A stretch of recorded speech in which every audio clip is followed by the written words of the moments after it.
Hello and welcome back, or welcome if you're new. If you're new here, my name is Elena. I'm the homeschooling mama to 3 kiddos, and here on the channel we talk about everything from homeschooling to homemaking, all the things in between. We're gonna jump into July goals and wrap up how the month of June went. I usually set monthly goals in about 4 to 5 areas. Last month I think I did 4. In fact, yes, I did 4 because I left the 5th one off, and I think we're going to go into July doing the same thing. So I like to break my goals down into subcategories, being usually faith, finances, fitness, or health and wellness, homeschooling, and then sometimes content creating as well. For my faith category, basically what I'm doing is going in and saying I want to continue on in a certain Bible study, or I want to join a new Bible study, if I want to read a certain portion of the Bible, or start a new plan. That's the kind of goals that I'm making. For the month of June, I kind of set a soft goal of just continuing on with a new morning rhythm to me, and that was just getting into 1 or 2 devotionals that I had. If you didn't see that video, I will link it for you so that if you wanted to catch up and see those, you can. But devotional time, and then reading the scriptures that went along with that, and just kind of being in prayer and talking to God and listening for Him. So for June, I would say that yes, I did do that. I kind of fell off on the devotionals portion. I did a couple of online plans in the YouVersion app. If you don't have the YouVersion app, it is free to download. It's a Bible app. It's got tons of different plans you can do, including reading the Bible in a year plan. But I did a couple of different plans on there as well, and just I don't have a steady rhythm. The in-depth Bible study I was doing is on summer break, and so this is a good time to just dive in deeper wherever I want. Not that I couldn't do that while the in-depth study is going on, but you kind of get my gist. For the month of July, I'm going to continue on reading and just kind of following where I feel God is leading me. I've had a couple of really good moments and awakenings, and I've been tracking them, and just like tracking and journaling and writing, and I think I just want to continue to lean in closer in that way. So I'm not going to set myself like a set number of plans that I want to do, or a certain devotional that I want to finish, nothing like that, unless God brings something to my attention. So I just want to make sure that I'm still getting up and speaking with Him first thing in the morning, and then throughout my day. For our homeschool goals, for the month of June, we just wanted to finish up our homeschool year strong, and then take a few weeks off and get started with summer learning plans at the end of the month of June, and that only partially happened. We did finish our school year strong. We had an official end of school year day that we could set so the kids could have it in their mind that this is the last official date for us, but you really never stop learning. We did end up having like an official date, but as far as just taking, I think we were going to take just 1 to 2 weeks off, and now we're going into our 3rd week. We extended summer a little bit longer for us, which is totally fine, and I feel incredibly blessed that we have the privilege to do that. So we are going to probably not officially start our summer learning plans until after the 4th of July holiday. We're going to just enjoy it and continue on, get a few more things wrapped up, and then that gives Mom a couple of days to kind of figure out all the studies that I want to do for our summer learning program. So what summer learning is going to be will be less subjects, and probably not quite as many days as a full school year. If you'd like to know more about that, let me know in the comments, and I'm sure I could share in a quick video letting you know once I finalize what our summer plans are, what they will be. For our finances, I really wanted to hone in on what we were spending with our groceries and just kind of touch base. That's our biggest, I think, variable budget line, and I wanted to restructure our budget binder that we have, and then have a budget meeting. Again, this I feel like we got furthest away from. This is like the least amount of goals, the least that I hit in my monthly goals. This was the toughest one. So we did track our grocery spending a little bit better, so that was a win. But I never got the grocery binder.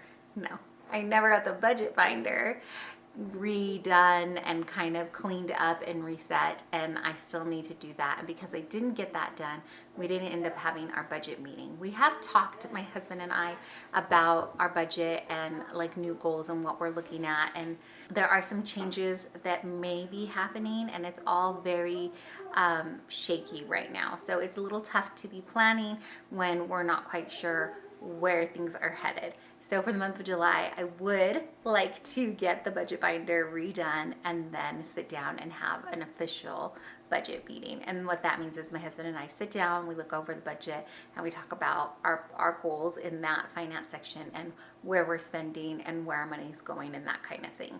So for the month of July, I would like to get that down. As far as groceries, I think doing the grocery recap here on YouTube, I did our first one, I think in May. At the beginning of the month, I did our grocery haul and what our budget plans were, and then I did a recap in the month of May, and I do want to get one done for the month of June as well. And doing that really helped me take a look and see what we're spending and where maybe we could tighten the belt a little bit more, or where we're just doing okay at. So I still have to do the June recap, but I'm hoping that will get done in the next day or two. So for finances, June, I totally missed the boat on it. We didn't hit very much of our goal there, but for July, budget meeting and the budget binder done. We're getting it done. And then for my fitness or my health and wellness, I wanted to continue on with working out again. Now that it is warmer, it's easier for me to be down in the basement and work out. That is where I typically do my workouts. In the winter months, if you were with us then, you knew that the cold, it was just too cold. And I was having trouble, with it, triggering my asthma and things like that. So I'm grateful now that I seem to be getting on more of a groove and a rhythm with it. For June, I also wanted to set out the week of my cycle. I was finding that I kind of just dropped off. Like, I could not work out, I was not eating right, I wasn't tracking macros, I just completely fell off. And then because I was off schedule or off for a week, it was just really hard to climb back up and get back to things. So it would like be 1 week of just kind of chaos, and then it would take me almost the next 3 weeks just to get back on track, just to hit that week again. So I wanted to kind of be more mindful of that and prep a little bit better, and I did. I think that I went into it a little bit better. I was able to continue tracking and working out. I did a little bit gentler workouts, and then I hurt my back. And my back went out, and I was out for the count for a few days. So now I'm slowly getting back into the strength training portion of my workout. Been doing a lot of stretching and softer things like that, things that just may be a little bit easier on my back, but we're getting there. We're slowly working back up. And I think the most important thing was that when you hit a wall, that you don't just stay there, that you hit the wall, you get back up, you keep going. And so for July, that's exactly what we're gonna do. We're gonna continue on, be mindful of my cycle and prepping for that. I found that just having some better options of comfort foods really helped. So for instance, I think it may be in my June grocery haul, I purchased a new to me product. It was like mashed cauliflower, and it looks like mashed potatoes. I think it might be a mix of mashed potatoes and cauliflower, but mashed potatoes are definitely one of my comfort foods, and this was just a little bit more macro friendly option to have on hand, and having that worked out well because I still felt like I was getting comfort food, but I wasn't going so far off of my goals for my macros that I just felt like, well, today is a wash anyways, forget about it. Let's just keep going and not tracking and eating everything in sight. So I think that having better options worked out well, and meal prepping is going to be key here. I also really want to keep tracking my cycle and how I'm feeling, both emotionally and physically, and how I think being better aware of that and better prepared for it may be super helpful. I know that there's a lot of information, it feels like, coming out about cycle tracking and how to eat for your cycle, how to work out for your cycle. So I don't want to bombard myself with too much information and go on information overload, but I have been slowly working on these things for a few months now, and I think that some things are finally starting to click. So that is it though for the month of June wrap up and going forward our July goals. Let me know down in the comments what one goal for you will be this month so that we can be cheering each other on. Thanks so much for hanging out with me here. And as always, if you don't know or you just need to be reminded, may be the one to tell you that you are deeply and truly loved and so, so appreciated. I really appreciate you taking your time out and spending it here with me. Thank you so much for watching.